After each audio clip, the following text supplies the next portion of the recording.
Thank you for tuning in, hearing me talk about building design ops as a team of one. I am Z, and I am the principal design ops manager at Cloudflare. Currently, I'm empowering 30-ish design team members. In the past, a lot of people asked me this question: how did you become the design ops team of one? And how can I be in the design ops space? How can I become a design ops practitioner? The answer is not going to be straightforward. I'm looking back in my career path. I've done a lot of different things. I was an individual contributor for a long time. I was design manager. I was a player coach in this hybrid mode. I was in many different sectors. I was in education, higher ed for a few years. I worked for startup. I worked for food business before. And recently I've been in the enterprise space. So my journey is going to be very different from your journey. But what is important for me is that everything I did have influence to how I approach things and shape the way who I am today. And let's take a look at how I became the design ops team of one at Cloudflare. At the time, I was very intrigued by this job posting, hiring a practice lead. I was intrigued by the Cloudflare's mission to help to build a better internet and the many passion projects that Cloudflare was doing. Examples were 1.1.1. It's a free app to make internet safer. And also Project Galileo, and also the company partner with Path Forward. These are great passion projects that attracted me to the group. So I started to talk to the designers and design managers on the team. And the more I speak with the group of people, the more I realized, yes, we need a practice lead, but we need a design ops lead even more. Why is that? Let's take a look at the time, what is happening with the company. A couple years ago, Cloudflare went public. So Cloudflare is expanding really fast from a private company to a public company. There were multiple product lines and different process across board, not just on the design team, across the entire company. And there's an increased demand on design team. If you look at what design leaders are doing and what design managers were doing at the time, they were not going out to talk about design. They didn't have the time to talk about design, elevate design, talk about success stories of design. They were tied up doing operations. And also people are leaving. And that big thing happened a couple of years ago. We all know, pandemic happened. So the entire company transitioned from office first to all remote. So these are some signals telling me that the team needs operation help even more so than a practice lead. These are somewhat unique to us, but not entirely unique. You probably already see some of these signals on your team as well. If you're thinking about being a design ops practitioner, you probably see some of these challenges already. I was able to convince the hiring manager, and they rewrite the job description, hired me as a design ops lead. I was onboarded as a practice lead. That's the headcount we had. And so I was a practice lead, and then very soon after that, I was transitioned to a design ops lead. So I've been there for over a year. How did I run design ops as a team of one? Where to start as a design ops team of one? To me, the starting point is really defining the role, defining the roles and the responsibilities. Internalize what is the space I need to work at. I'm a true believer. If you have one head count for design ops, then this person should be the strategic partner to your design leader. So whoever that design leader is, either that is a chief executive officer or is a chief design officer or is a senior VP of design, whoever that lead is, the head of design. I was really fortunate. I was able to position myself and get the buy-ins that be the strategic partner to our head of design. But I know in reality, it doesn't always happen because I've seen in the past some people, you started as a designer and then you see the need of operation need. You start to do more of the ops work and then you were transitioned into a design ops position. So you might not had opportunity to be partnered, positioned as a partner to your chief design officer. That is okay. In later on in slides, when I start to talk about scaling, how do we scale? I will get into a little bit how do you grow if you are not positioned on the top partnership level. So I was very fortunate. I was able to position myself as the strategic partner to my head of design. But in reality, I know I'm one person supporting a team of 20 to 30 designers, design managers. I have to work with all of them. I have to support all of them, support my head of design, support my design managers, support all of our designers. And that's my day-to-day work anyway. So I understand that there's a lot of work to do as a team of one. So there are a lot of demands for design operations practitioner. So these are some of the things you probably heard other people talk about. People want tools, people want to have build culture, have someone facilitate events, and people want to help grow the team and everything. There's just so many things to do. And it looks really chaotic, just really high demand, right? You're one person. And how do I sort all this out? How do I find order in this chaos? I see all these challenges in three groups: people, process, and the tooling. Helping our people to grow, improve process so the entire team can be more efficient, introduce tooling, and same thing, the team can be more effective and efficient. People hear me talk about this a lot.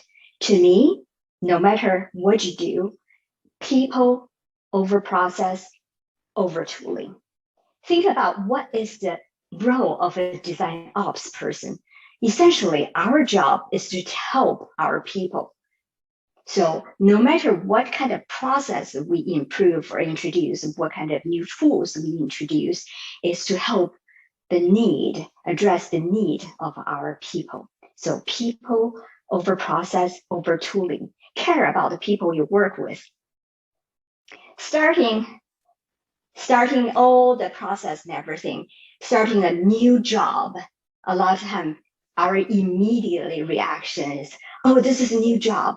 I need to start to do things to prove my value and to prove I can get things done. Pause. To me, that is the wrong starting point. If you think about design op as a service design, think about this UK Design Council's double diamond. The starting point is really to understand the people we serve, understand the design managers, understand the needs of our design leaders, understand the needs of our designers. And starting point is observing, intake, learning about our people. Think about that. You are offered this job, you're in this position doing the work. Your manager had a buy-in, trust you already. Let's trust ourselves. So the first 30 days, what I did, I was fortunate at the time we have about 20 people. I was able to set up one-on-ones with every single person on our team. So actually, I was able to set up multiple one-on-ones during the first 30 days. If you have a larger team, you might not be able to have time with every single person. I've heard some people supporting 100 people, 100 designers, 200 designers. So make sure you think about research methods. Set up a sample group of people you're going to reach out to. whether they are in different offices or different locations, geolocations. Also think about trying to find the people who have been with the company long time, and also trying to reach out to people who are just onboarded to the company. Think about more senior designers and more junior designers, different levels. Get a good sample size group of people to reach out. But I was very fortunate. I was able to set up time with every single one of them. So I got this book, a notebook when I onboarded to the team. I was a designer, so I like doodling everything. So I write down everything in pen, on paper, everything. I set up a tab for each person. I talk to them and get to know about them. So you were thinking, oh, great, you get to learn about their challenges, what they need. No, not really. What I actually really need to know is about them as people, to get to know them first. Who are they? What are their working environment? Who are their partners? What's their dog's name, cat's name, kid's name? Because their working environment, who they are, impact how they bring themselves to work.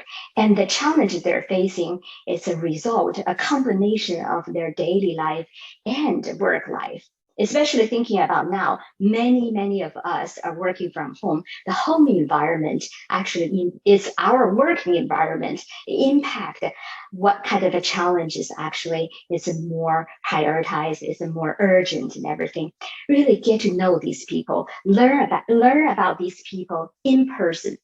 And after I get to know them, I was able to actually get them to open up and tell me what are the challenges. I was able to use some kind of a digital tool. I use Mural here to synthesize, to come up with, to see if there's a patterns on the team. So this is what I'm finding. Different groups of people have different needs. Of course, let's take a look at our head of design, what they need to do. In theory, the head of design, they need to go out to talk about the design team. 80% external communication, 20% internal communication, right? And my job when I partner with my head of design should be the reverse. As a design ops lead, my job should be 20% external, 80% internal. And look at our design managers.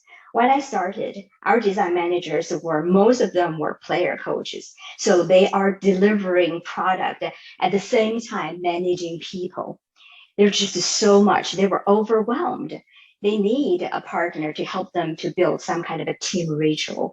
They need a partner to help them to build a process, also help them to allocate designers on different projects, and also help them to grow the design team, to set up a leveling guide, to help them in people processing. People process is something like a hiring process, onboarding process, teaching, education, learning process, and also including offboarding designers process. So they need help in all these process things. And then take a look at our large group of ICs, individual contributors. What do they need? Remember what happened 2 years when I started. We went from office first to all remote, and the workload is just a lot for our ICs. Think about that. Many teams, we heard this many times, talk about, we don't have enough designers. We need more designers. So on many teams, designers are overworked. So their top needs is really to figure out their workload. And then of course, now that we go from all in office to all remote, the tools we had before doesn't work anymore. So they need help in introducing new tools. And also now we don't see each other every day anymore. Team activities and build a team culture all remotely. So there's a lot of things. Everyone wants something. Everyone needs a design ops help. I'm a one person. I'm a human as well. I couldn't possibly do all of these, help all of these, address all these challenges at the same time. What do?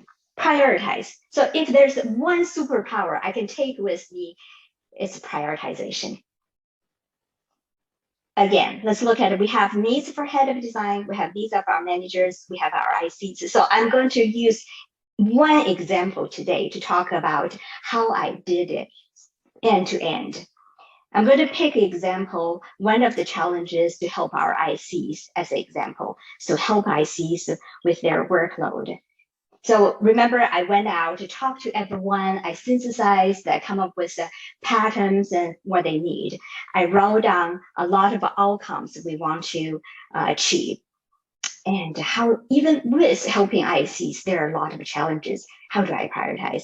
There are tools out there. Think about product management, right? This is a very, very simple tool, 2x2. I write down all the outcomes I was trying to achieve and then use the 2x2 to help myself to prioritize. Look at the feasibility, look at the impact. One thing emerged to the top priority. Improve process to reduce workload so that designers can focus on deep thinking.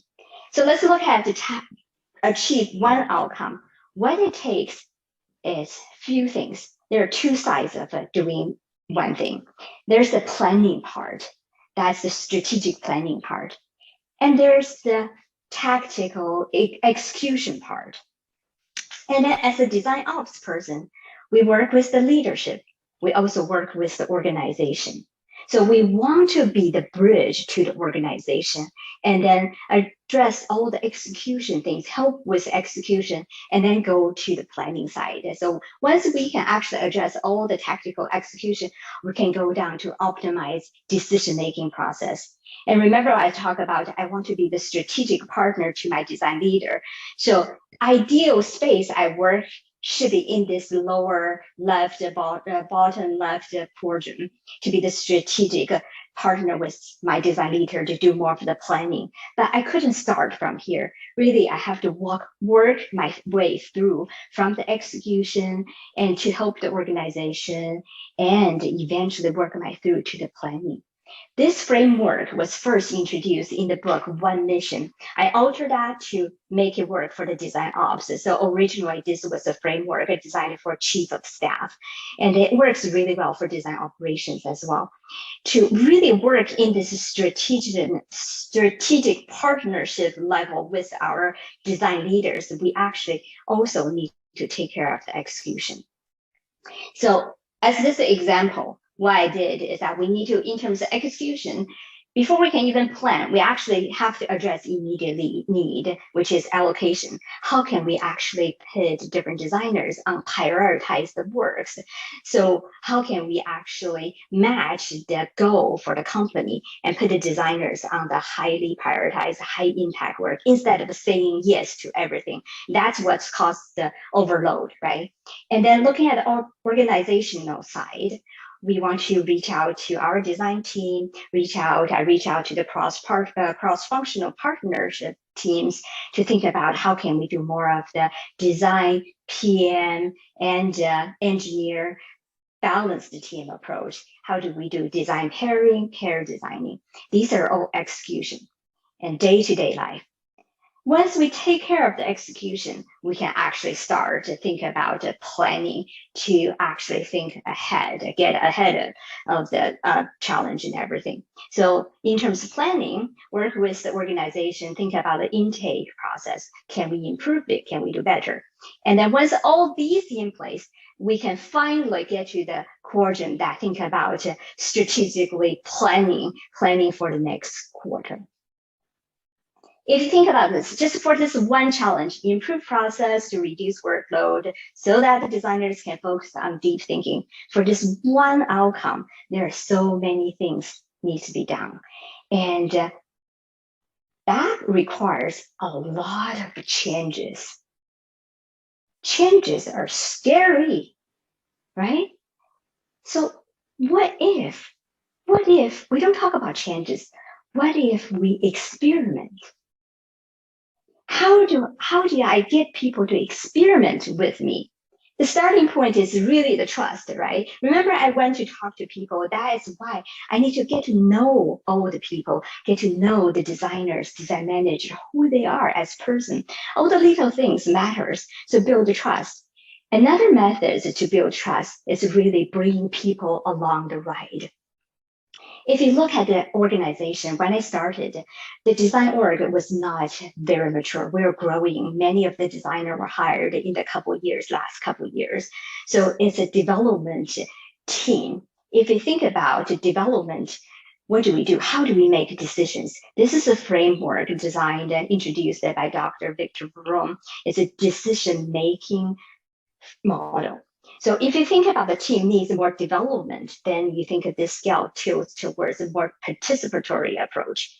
And then I also ask the question, a lot of time I hear people to say, especially design ops practitioners say, hey, I have this big idea. I have this idea. I want to try it out, but I can't get buy-ins from my group. So I ask myself the question, do I need my designers to do this with me? Do I need my design managers to do this with me? If the answer is yes, that tilts even more towards the participatory approach. And do I need these people willingly to do this, to experiment with me? If the answer is yes, which was yes for all these answers, and it even tilts even more to the participatory approach. So get people involved, work with people, come up with idea. Let's go back to this example. So to achieve this outcome, let's look at the work on hand, right? So we have planned work and we have unplanned work. I work with our designers, design managers. We did a lot of workshop to figure out what do we have to do to address the need of a planned work and what do we have to do for unplanned work. So for planned work, we know that we need to have a better intake process. We need to improve that. We can't just say yes to everything. We need to be able to see all the work come to our way, because in the past, a lot of time the work go directly to our designers. Designers want to help. Our reaction is always, yeah, I can help it. But that is just, we have no oversight. Everyone's just saying yes, but then the result is overworked, right? And then we need to take a look at the intake. And then we also have to figure out how do we actually introduce some of the new practices to help our designers. We come up with idea and borrowed from engineering practice pairing, design pairing, pair designing. This is talking about increased bus count. So I have a design pair. If I need to take care of something, I don't feel guilty. I know this whole product is not paralyzed because I need to take a few days off or even a month off to take care of the family. Right? My design partner have my back. And then also we want to really address a lot of the unplanned work. It's important to address it, because what happens a lot of times, someone comes to a designer and says, hey, I have this button, you can fix it. It's only going to take you 5 minutes. A 5 minutes task is going to take maybe 5 days, because what happens that you have this button and then there's an iteration, and then you talk about where this button works and how changing one button would impact a bunch of other buttons and everything, how that works in your design system and everything. So there's nothing simple as a 5 minutes task. These unplanned work interrupt our daily deep thinking time to work on the prioritized, the planned work. So our group came up with the idea to run design office hours. These are 1 hour each week. We have a pair of designers helping people to solve their bite-sized emergencies. So these problems don't go into everyday planned workspace. So now we have a plan, how to roll it out. This is a lot of things to do, right? To roll out, the rollout plan is focused on starting something small. Don't try to change the entire flow, entire thing. Think about product development method. Build, measure, learn. Build small and measure it and learn from it, iterate. So we didn't roll this out to the entire team. We have a few regions. In US, we have 4 time zones, and in EMEA, we have a couple of time zones. So we didn't roll out to the entire team. Roll out in one region, central region, our office in Austin, a few designers there, and think about roll it out in one domain area. Not all of them. We have 20-ish product we are working with. So roll out one domain area and start with a couple pairs. Not everyone has to have a pair to start with. In terms of tooling as well, we started with something really basic, a Google form for intake, and gradually introduce more tools in the process. So the focus is to build, measure, learn. We run a lot of retrospect trying to learn how can we improve incrementally. So at the very beginning of the process, design ops is very involved. The example will be the office hour. I was in every single design office hour for the first couple months. I help scheduling, I go observe just to see how it runs, what are the challenges. I have people taking information, fill out the form at the end of all the design office hours. I was very, very involved, hands-on. But eventually, after we iterate, it gets to the point nowadays, designers own it. Designers took more ownership. I entirely removed myself in that space. So if we think about build, measure, learn, let's look at the measure. What do we measure, right? How do we measure success? I always look at the product management triangle. Where are these three things? Quality, time, and the cost. We don't have to be super scientific about what to measure. It could be an educated guess. Look at, does my work help to improve the quality, design quality? Does my work reduce time for our designers, engineers, PMs, or save money or make more money for the company? So an example would be, I talk about the office hour, design office hour. After it ran for a few months, we look at how many projects that we helped during design office hours. So 88 projects in the past 6 to 7 months. What is this? This is to improve quality. Because if you think about this, without design office hours, these 88 projects would have gone out without the touch of designers. So now these 88 projects have some input from the design team. That is improved quality. What makes me really excited about working in the design ops space is that the success for design ops can be measured by more than just the money saved, the time saved, but can be measured by the team health. Think about my outcome is help our designers to reduce their workload. How do we see if that is actually I achieve that outcome? Think about design team and think about, do we have a better, healthier, happier design team? The company run health surveys, health check surveys, pulse surveys. Our design team, I also partnership with our design researcher to run some of the pulse surveys for our entire team. But if you think about, you can move the team towards a healthier direction, happier direction. That's also success for design ops. So let's talk about growing, scaling. You're the design ops team of one, I'm the design ops team of one. At some point, the design team grow and our design ops need to grow accordingly. A good number, ratio number is 1 design ops to 10 design practitioners. So that includes design leaders, design managers, and the designers. I know this is an ideal number. This is a number a lot of you put out there says this is an ideal ratio. But think about how do we grow the team, right? And look at design ops. I have 2 spaces. One is the team ops, and the one is the product ops. What do they focus? Each ops have slightly different focuses. For the team ops, I see the team ops will be focusing on community culture, learning and growth. And for the product ops, the focus will be project and the program management, productivity and the delivery. But there are some overlappings. If you think about it, we want to encourage designers to pair. We also want to encourage our ops to pair. There are certain areas of both areas will touch base. Strategic partnership with the leaders and the systems and tools, probably team ops and the product ops will both touch these areas. So think about growing our team. I was very fortunate. I was actually positioned as the strategic partner to my design leader. And my superpower is actually team ops. When I have the headcount to grow my team, the next person I'm looking at most likely is the product op to balance my strengths, someone to come in to take care more of the productivity and deliveries to run the numbers. So I know that now I talk about not all of us were positioned as a partner to our leaders. Maybe we started as a practitioner and as a product op because I was a designer and then transitioned to the ops, doing a lot of the ops work. So think about if I were in this position, how do I grow the team? I have options now.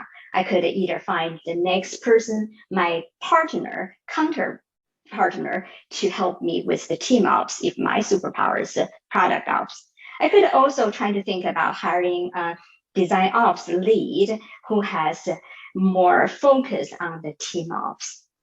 So this is growing the team, growing the ops, but I know in reality, we don't always have the headcount. This is the State of Design Ops 2021 put it out by Angelos and his team. If you look at where we're operating in the space, most of us are on a team of design ops, 1 to 4 people. I think 4 is optimistic. Most of us are the team of 1.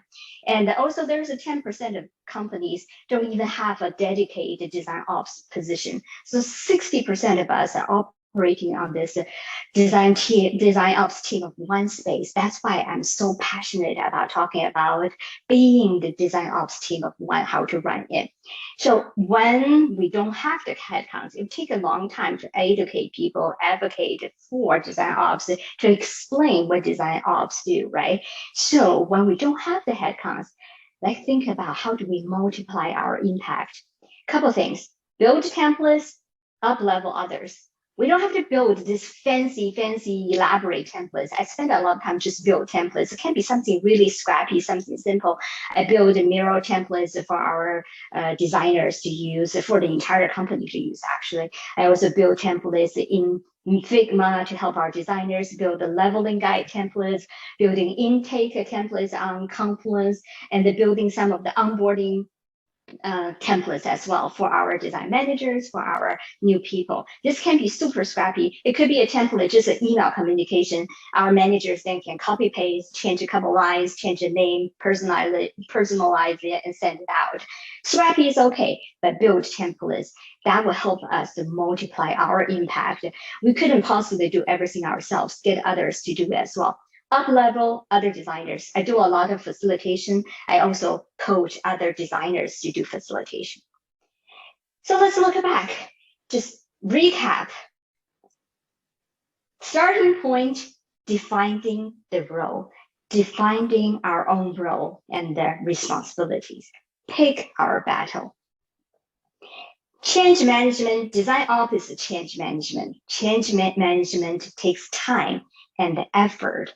It is hard, but care about the people we work with. I know in the design ops space, I know a lot of practitioners in this space. There's one thing we have in common. We're all passionate catalysts. We care personally, we care deeply, helping our people, and we want to make our team the best they can be. Helping people is rewarding. And remember, you're not alone. There are a lot of design ops practitioners in this space. Experiment. Experiment bravely. Think about this service design principle: build, measure, learn. You've heard my story, my success story, but I can spend 10 times the time to talk about my failures. Experiments, framing our efforts, activities as experiments, gives us the permission to fail. Let's try it out. What if this doesn't work? We iterate, we make it work with the team. So this is my story of design ops, team of 1. And I'm eager to hear your story being the design ops practitioner. With that, thank you.